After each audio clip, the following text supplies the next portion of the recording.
అంటే మొన్న మీటప్పుడు అడిగాను అనమాట.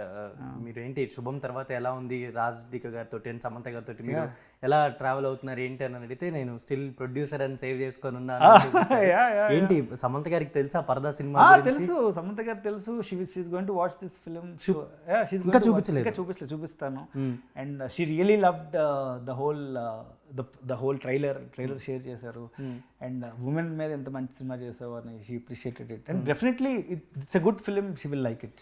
ఇప్పటి వరకు ఉన్న ఇండస్ట్రీ అంటే మీరు చూసిన జర్నీ ఇదంతా చూసుకుంటే హూ మోస్ట్ సపోర్టివ్ ఎవరు మీకు? అంటే ఇండస్ట్రీ పర్సన్స్ కానీ వీళ్ళతో ట్రావెల్ అవుతుంటారు కదా, మీకు అంటే కొంచెం వెన్నుదన్నుగా నిలబడి జై ప్రవీణ్ ఇలాంటివి అలాంటివి అని చెప్తూ ఉండే సపోర్ట్ అంటే మా వైఫే ఆబ్వియస్లీ.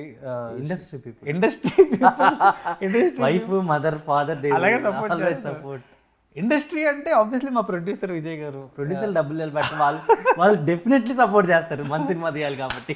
అంటే నాకు వీలే, అంటే స్పెసిఫిక్గా ఇండస్ట్రీ పీపుల్ అంటే నాకు వీలే అనిపిస్తారు basically always. And good that Anupama ఈ సినిమాని భుజాలు మీద వేసుకొని తను ఈ సినిమాని ప్రమోట్ చేస్తుంది. అండ్ థ్యాంక్ యూ, అంటే నన్ను నమ్మి ఫస్ట్లీ, అంటే ఒక డైరెక్టర్ని, నేను ఇంకా పెద్ద డైరెక్టర్ని కాదు, ఎవ్రీడే సినిమా బండి. నాకు వీళ్ళు ముగ్గురు పెద్ద స్టార్స్, పెద్ద పెద్ద సినిమాలు చేశారు వీళ్ళు.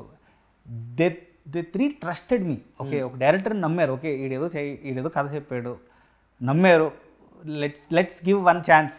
నాకు ఒక ఛాన్స్ ఇచ్చారు వీళ్ళు. I'm waiting for the moment those 3 people watching your film 22 and cheering something your team at least అవకాశం నాకు I am assuming actually. So అంటే మీరు అంటే ఫర్దర్ గా ఇప్పుడు ప్రవీణ్ కంట్రీ, ఇప్పుడు మనం జనరల్లీ కొంతమంది మనం బయోగ్రఫీ చదువుతుంటాం, క్రిస్టోఫర్ అను అలా మనం చదువుతున్నప్పుడు వాళ్ళ ఫిల్మోగ్రఫీ అదంతా చూస్తూ ఉంటాం. సో అలా మనం ప్రవీణ్ కంట్రీగుల ఫిల్మ్ ఇంకొక 10 years తర్వాత వచ్చే నెక్స్ట్ జనరేషన్ డైరెక్టర్స్ అవ్వచ్చు, నెక్స్ట్ అలా చూడాలి అంటే ఎలాంటి ఫిల్మ్స్ ఉండబోతున్నాయి? అదే I always wanted to make proper mass masala film. నాకు మై ఓన్లీ హోప్ పరదా తర్వాత నా వచ్చే సినిమా ఒక 2-3 ఫైట్లు, ఒక ఐటమ్ సాంగ్ కంపల్సరీ, కమర్షియల్గా ఎలివేషన్ సీన్లు, సూమోలు ఎగరాలి. అంటే ప్రాపర్గా రాసుకున్నాను, నేను రాసుకున్నా, స్క్రిప్ట్ రెడీగా ఉన్నాను. Searching for the hero. ఇది కానీ డబ్బులు చేస్తే వెంటనే చెప్పడమే. సక్సెస్ మీట్ రోజు అనౌన్స్మెంట్ ఉంటుంది. అంటే వెంటనే ఇది నాకు ఇష్టం చిన్నప్పటి నుంచి. నాకు తెలుగు సినిమాలో ఫస్ట్ థియేటర్లో చూసిన సినిమాలే అవి. మిమ్మల్ని ఇన్స్పైర్ చేసిన సినిమాలు ఏమున్నాయి అంటే తెలుగు సినిమాలు చాలా. నేను పెద్దగా ఇంగ్లీష్ సినిమాలు, హిందీ చాలా తక్కువ చూస్తా, ఓన్లీ తెలుగు సినిమాలు చూస్తా. మిమ్మల్ని అలా ఇన్స్పైర్ చేసిన సినిమాలు నాకు శంకర్ దాదా చాలా ఇష్టం. యాక్చువల్లీ చాలా beautiful film, one of the best films. నేను చిరంజీవి గారు ఆ కామెడీ టైమింగ్ కానీ, the whole most entertaining film ఇప్పటికీ చెప్తా, one of the most entertaining films Chiranjeevi గారు చేసిన శంకర్ దాదా. అండ్ మోస్ట్ నాకు అంటే నాకు కొన్ని ఫిల్మ్స్ ఇష్టం చాలా. అంటే కమర్షియల్ లెవెల్లో ఆలోచిస్తే సింహాద్రి ఇష్టం, ఆది ఇష్టం. చిన్నప్పుడు ఆది సినిమా చూస్తున్నప్పుడు గూస్ బంప్స్ వచ్చేసాయి ఒక్కొక్క సీన్లు. అప్పుడే కదా అంటే నాకు మనము ఈ ఎరాలో మనం రాయలసీమ బ్యాక్ డ్రాప్లో సూమోలు ఎగరడం చాలా రేర్గా చూస్తాం కదా. ఇప్పుడు అరవింద్ సమేత తర్వాత ఏం రాలేదు, ఏం రాలే.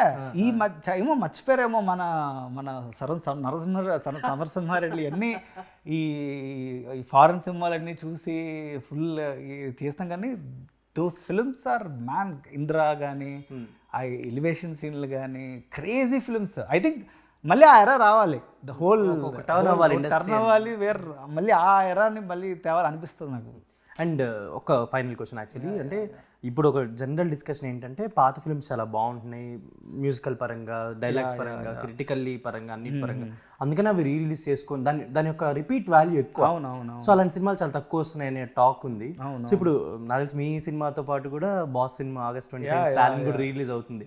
సో రీరిలీజ్ సినిమాల ఎఫెక్ట్ ఎంతవరకు ఉంటుంది ఒక కొత్త సినిమా మీద? అంటే అంత ఉండదండి, సినిమా బాగుంటే ఆడుతుంది డెఫినెట్లీ. అంటే డెఫినెట్లీ పెద్ద థింగ్. నేనే వెళ్తా స్టాలిన్ సినిమాకి వెళ్ళి విజిల్ వేస్తా. ఆ సినిమాలు ఆర్ సేవింగ్ నిజంగా ఈ రిలీజ్ వల్ల దేర్ సింగిల్ స్క్రీన్స్ అవే బతికిస్తున్నాయి. థియేటర్ ఫుల్ అవుతున్నాయి, విజిల్ వేస్తున్నారు. అంటే ఆ సింగిల్ స్క్రీన్స్ ఎంత దారుణంగా పడిపోయి, అంటే పెద్ద స్క్రీన్స్ అవన్నీ ఫిల్ చేయడం చాలా కష్టం అయిపోయాయి ఇప్పుడు. నీకు అంత పెద్ద స్క్రీన్స్లో 4 స్క్రీన్స్ వస్తున్నాయి, 4 ఫిల్మ్స్ వస్తున్నాయి. అంటే అంత పెద్ద స్క్రీన్ని ఫిల్ చేయాలంటే మీకు పెద్ద రిలీజ్లు అవ్వాలి. And they are running. చిన్న సినిమాలు పెద్ద సినిమా స్క్రీన్స్ అని బతుకుతాయంటే ఈ పెద్ద సినిమా రిలీజ్ వల్లే. అంతే. సో ఇప్పుడు August 22nd సినిమా వస్తుందని అందరికీ తెలిసిపోయింది. అండ్ అనుపమ గారు, దర్శన గారు వాళ్ళ స్పీచెస్ అవ్వచ్చు, అదంతా జనాలకి ఎక్కేసింది. మీరు కూడా ఎలా అయితే శుభంలో మాట్లాడారు అలా నాకు అవార్డులు వద్దురా బాబు, డబ్బులు ఇంకో సినిమా చేసుకుంటాను ఎవరో అంటున్నాడు, ఈడెవడరా బాబు డబ్బులు అంటున్నాడు. అవునండి, ఆబ్వియస్లీ అంటే ఈజీగా చెప్పేస్తామండి ఇలాంటి సినిమాలు, ఈజీగా చెప్పేస్తాం. ఎందుకంటే క్రిటికల్గా బాగుందండి సినిమా కానీ డబ్బులు రాలేదని. అంటే నేను ఇండస్ట్రీలో ఎన్నిసార్లు చూసుంటా, విన్నా నాకు బెంగేస్తుంది. ఓకే, పేరు వస్తుంది, పేరు డబ్బులు రాకపోతే ఇంత డబ్బులు పెట్టి డబ్బులు రాకపోతే హోల్ పాయింట్ ఏంటి? There is nothing, there is really nothing. అంత హోప్ పోతుంది ఒక్కసారిగా. ప్రొడ్యూసర్కే ఇలాంటి సినిమాలు రావాలంటే producer should gain some money. At least పెట్టిన డబ్బులు వచ్చి ఇంకొద్దిగా వచ్చినా సరిపోతుంది, enough at least to have hope of doing more films, అంతే. So all the best for you. 22nd థియేటర్స్లో కలుసుకుందాం. అండ్ వీళ్ళు ముగ్గురు వస్తున్నారా సినిమా చూడడానికి? వస్తారు. ఓకే, ఆల్ ది బెస్ట్ గారు. Thank you so much. Thank you so much.